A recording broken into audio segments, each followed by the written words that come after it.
our Father, Christ our brother, all who live in love are thine. Teach us how to love each other, lift us to the joy divine.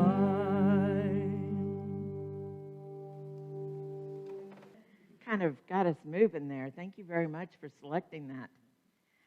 So I'm speaking on practicing acceptance and joy.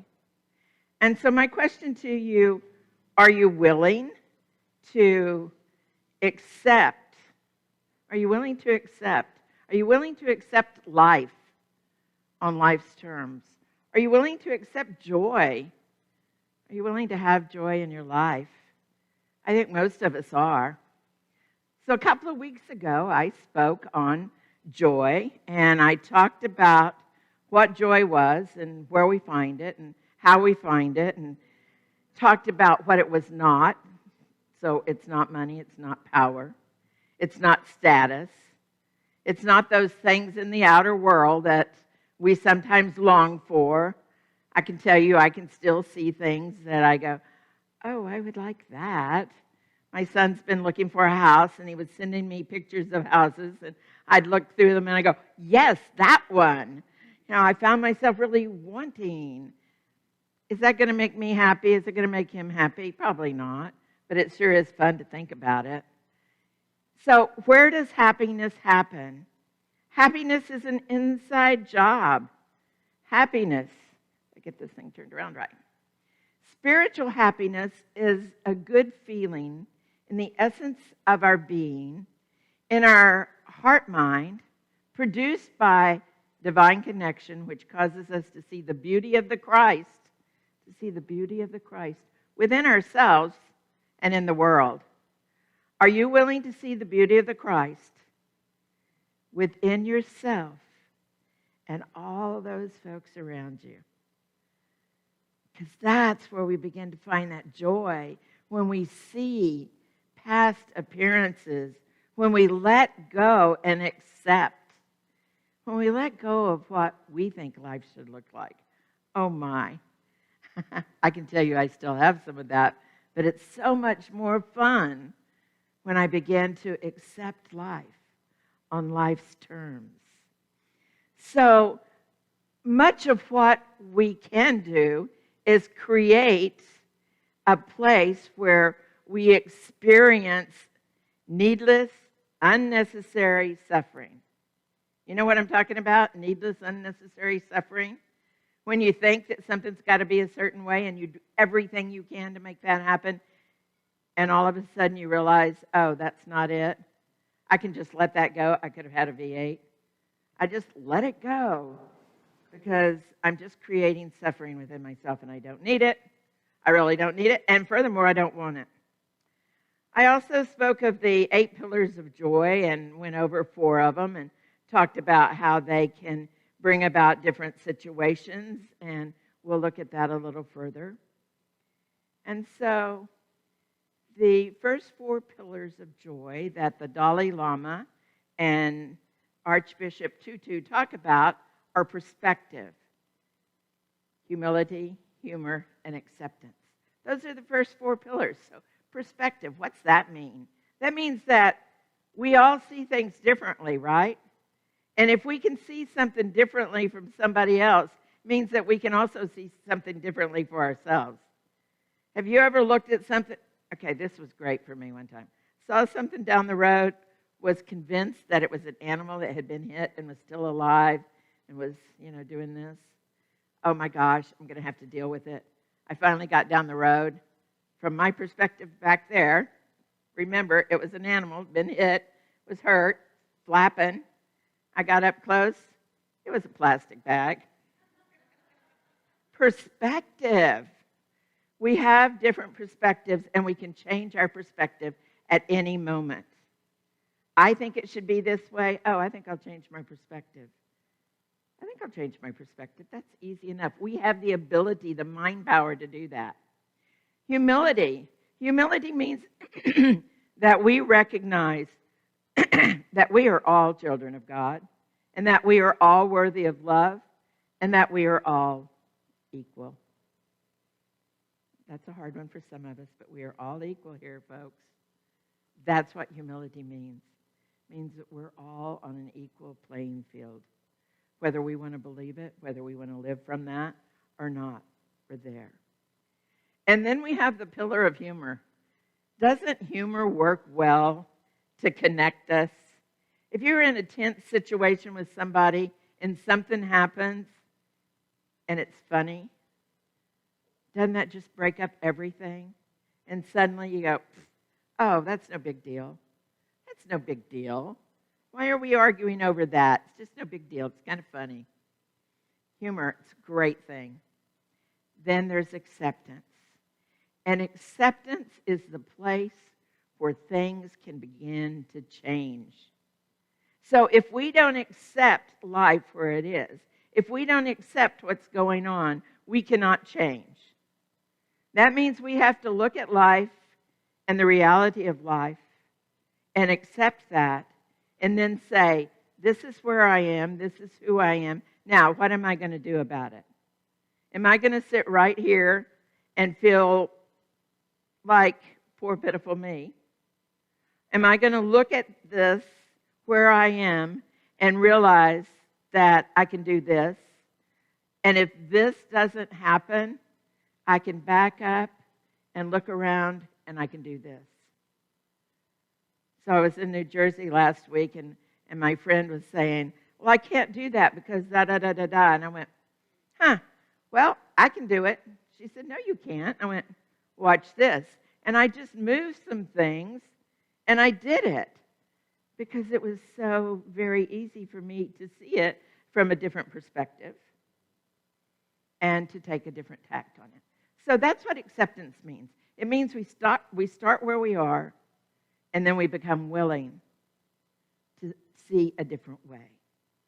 So, So that's what we went over 2 weeks ago. We can reframe our experiences. We can recognize that we are not superior. We can realize that all of the gifts that we have that make us feel that we're special are gifts from God.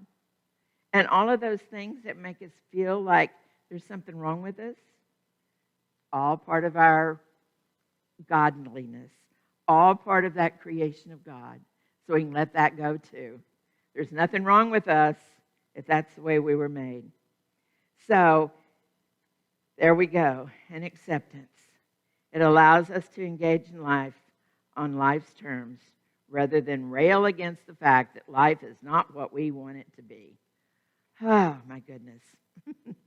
And so that piece of acceptance leads us into the next 4 pillars. But first of all, I want to just point out that the authors say that as we discover more joy, we may face suffering in a way that enables us rather than embitters us, that we have hardship without becoming hard, that we experience heartbreak without becoming broken. Are you willing to have that? Are you willing to discover more joy, but in doing that, as you experience suffering, you don't become embittered? Because you see, folks, we will experience suffering. We will have things that we don't like in life. We will suffer. We will have disappointments. They will happen. It's how we respond to them. So what are we going to do? Are we going to become embittered? Doesn't work for me. Are we going to be heartbroken? The only thing I see that's good about being heartbroken is that when my heart is broken, God can fall right on in.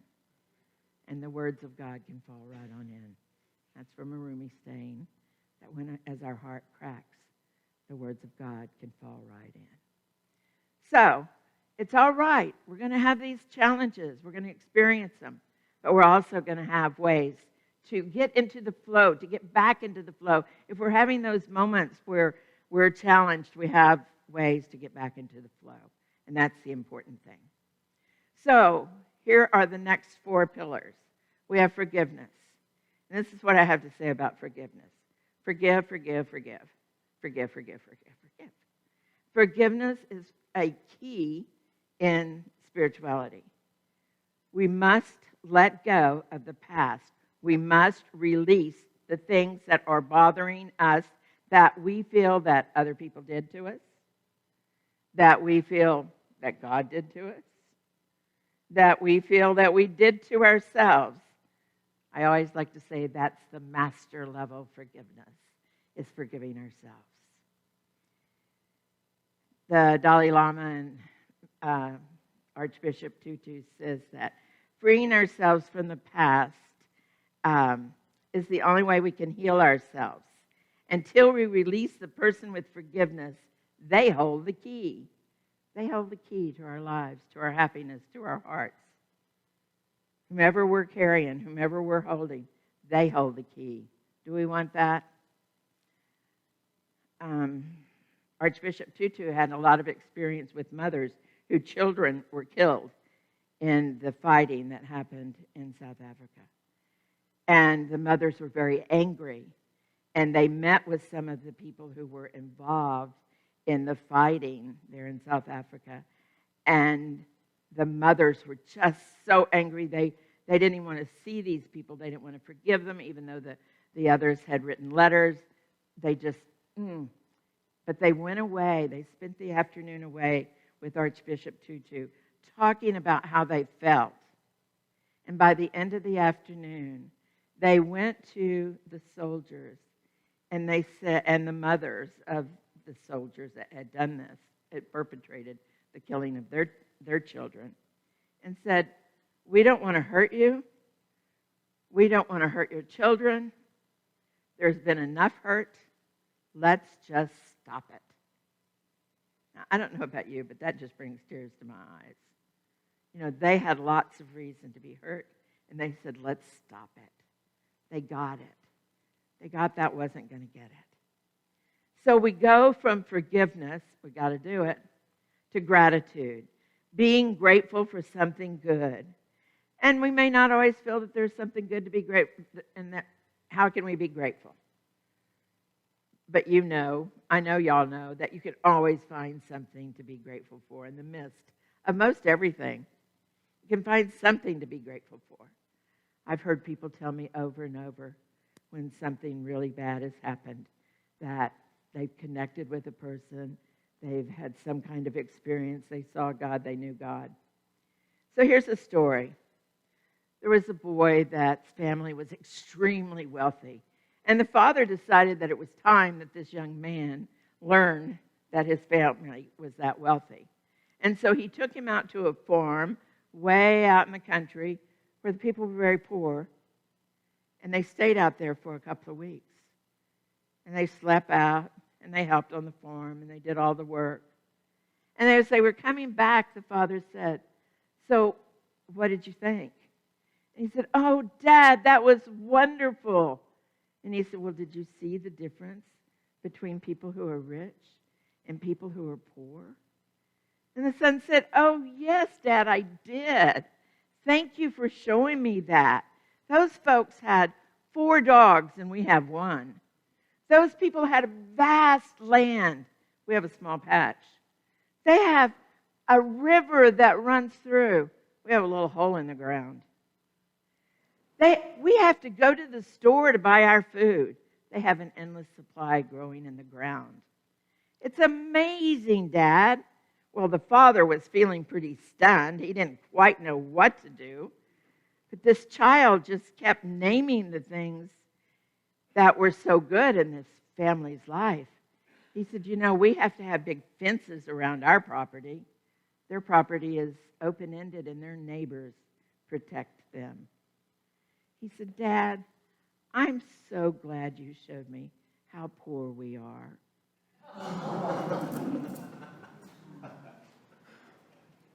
So, being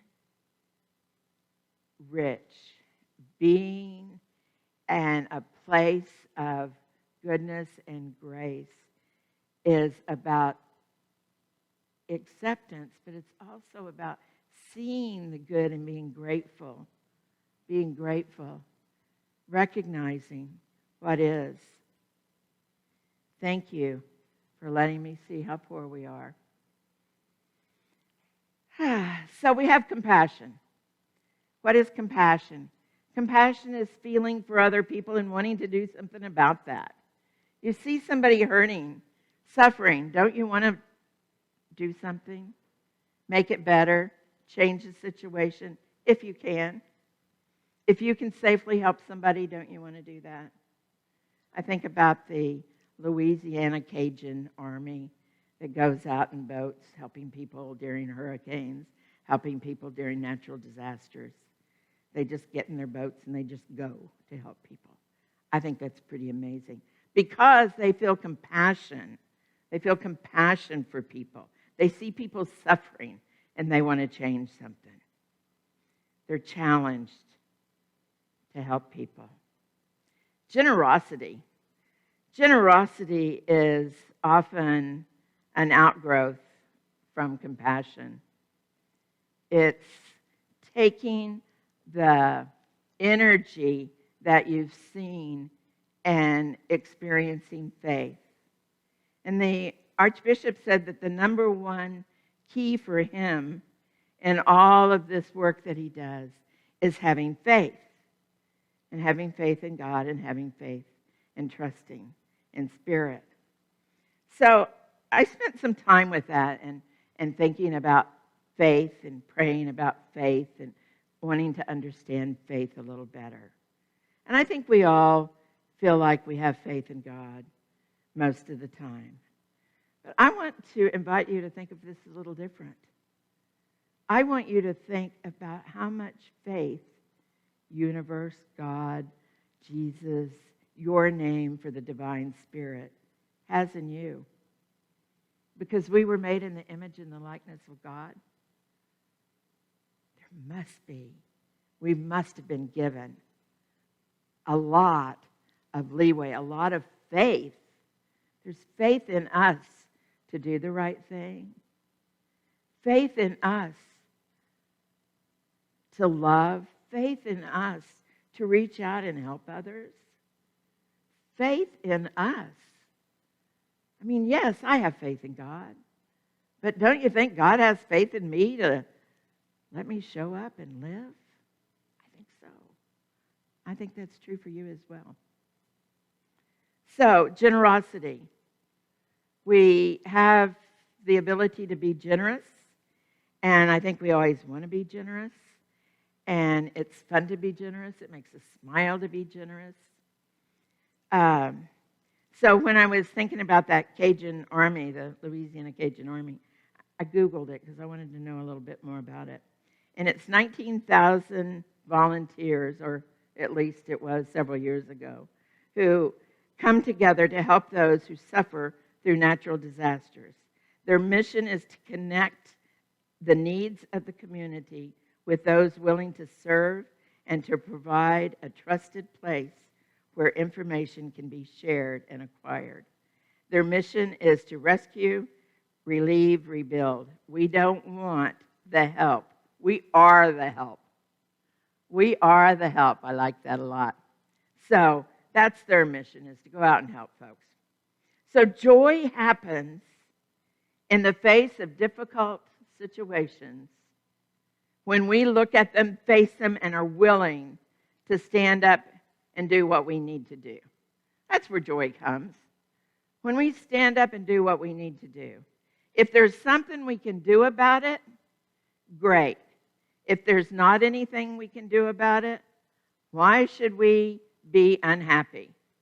If the situation is not going to change, do you want to stay miserable? Is there a reason to stay miserable if the situation's not going to change? Because you can just back off and go away and not do it or change. Look at it differently if you can't do anything about it. Can you see that? I'm seeing, okay, good, I got a nod. So, if the situation can change, change it. And if the situation can't change, you can change yourself, you can change where you are, you can move out of it. But why stay miserable? Why stay miserable? Go ahead, be joyful. Go ahead, accept it. Bring in that place where healing can happen. Acceptance. Allow your head and your heart to align, to melt together. Because as your head and your heart come together, there is divine goodness and grace and a need to go forward with compassion and grace and generosity. There's that place where you are called to your highest good. You are called to be your Christ self, your Christed self. When you allow your head and your heart to come together and you accept that. You see, you've already been called. You've already been given everything you need. And now it's about accepting it. It's about accepting the gifts of joy. It's just that easy. How do you accept something? Oh, thank you. Do you say thank you when something's given to you? I think you should. So there's lots of ways to bring about joy. And the thing about unity is that we do a lot of them. We do a lot of meditation. We do meditation in lots of different ways. So I could go through all those different ways that we meditate. But there's really no reason to go through them because you know them. And we're going to do one of them in just a minute. And if you don't know them, I'm just going to try to sell a book. I'm going to suggest that you get the book of Joy by the Dalai Lama because he'll go through them all. Oh, yes, and Archbishop Tutu. Also, Archbishop Tutu is the founder of the forgiveness. I'm going to forget the other word that goes with that. The forgiveness connection, let's say. And he has a printout on the internet, and I have a couple of them up here. So if you want to see those, feel free to come up and see them. But we can make a difference. We've been called. All we have to do is accept. You have been called. I have been called. Acceptance and joy go together. I invite you to accept that joy that is yours. And so, if we bring the head and the heart into alignment, melting the two together, allow the connection to move you through the stages that we experience in life. If you're breathing, if you're breathing yourself, it's, I don't know, y'all read that. I feel so filled having shared with you and so grateful having the opportunity to share with you about acceptance and joy. So let's just share this time in meditation.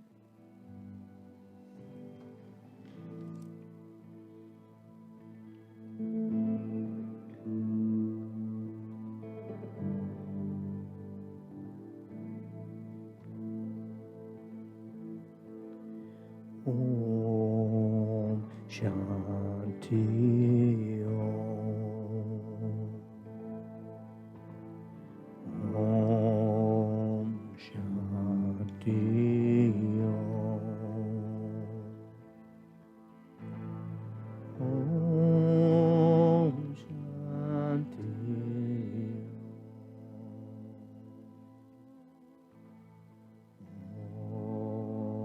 Shanti Om.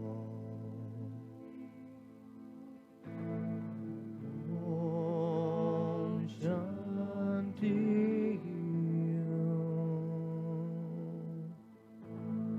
Om. Shanti Om.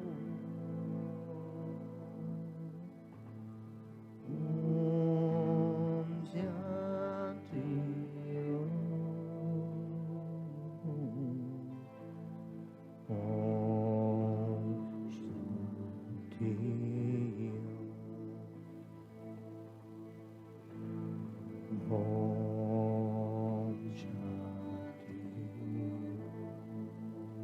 I invite you to take that deep breath, feeling that breath of life, feeling God breathing you, living you. As we do this, let us exhale anything that is stale and old and that we're ready to be rid of. Just do that a few times, inhaling life, exhaling the staleness.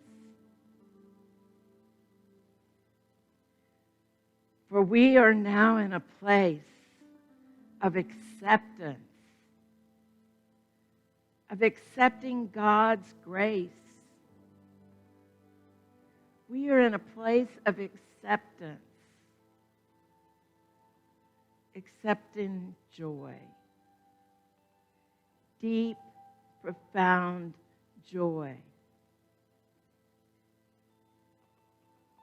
When I think of that joy, I think of a peace that passes understanding, that brings a smile to my face for no apparent reason. Joy, a peaceful joy.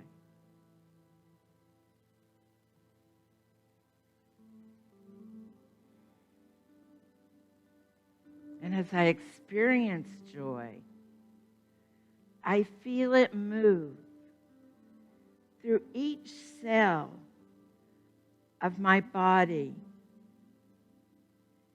bringing wholeness and health, restoring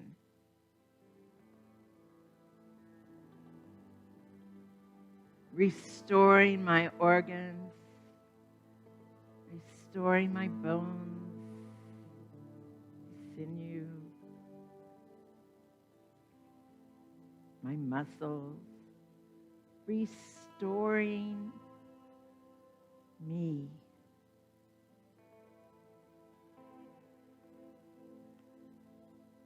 I feel myself relax deeply, accepting this goodness.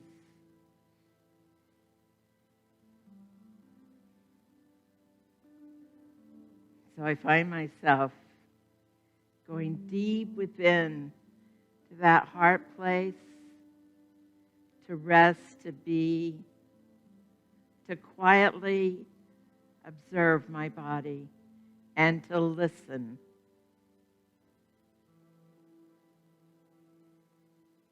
To listen.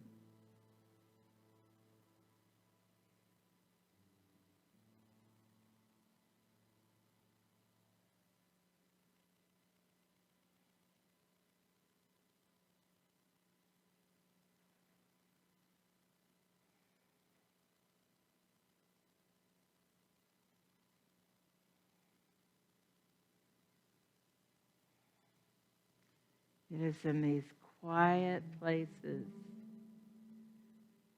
that we go with intention. So much happens in our spirit.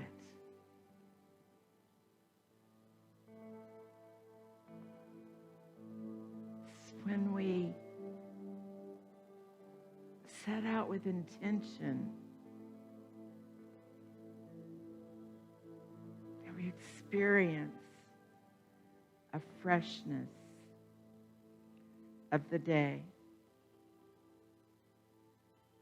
a freshness of the body, of the mind, of the activity around us. Holy Spirit,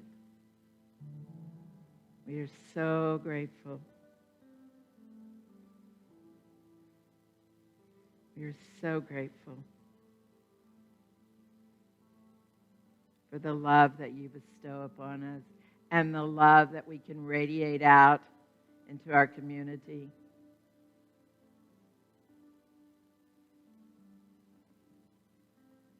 And the healing energy that we can radiate out. May those in need. Feel our love. Feel our healing energy. Feel our desire. Feel our compassion.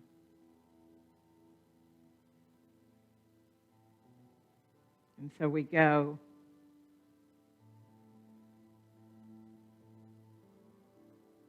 into a new moment, recognizing that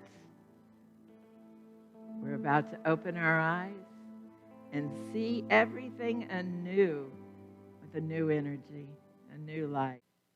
And so I invite you to join with me in affirming. Every day I am free to feel unlimited joy. Together, every day I am free to feel unlimited joy. And again, every day I am free to feel unlimited joy. And so it is. Amen. In your faith, step out on the water, release your faith. Every step is stronger. Step out on the water.